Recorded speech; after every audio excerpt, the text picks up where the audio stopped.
我觉得你永远不要拿捏一个喜欢独来独往的女人。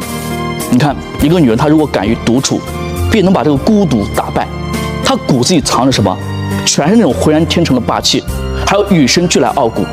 这种女人叫刚柔并济，有狼虎的野心，也有小猫温柔。至于她展现哪一面，全靠对面站谁，是什么态度，对不对？你看这种女人，她从来不会说，我羡慕谁，我羡慕这个，我羡慕那个，我依赖这个，我依赖那个，不会的。她永远都是一个人默默地吞下生活给她的所有，包括委屈。为人呢，她很有大局观。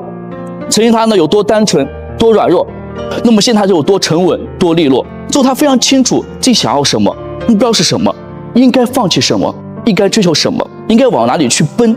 她目标比什么都清楚，因为她从不好高骛远，她只会脚踏实地，一步一个脚印踏出来，凭自己的人品、智慧、汗水，去努力赢得属于她自己的天下。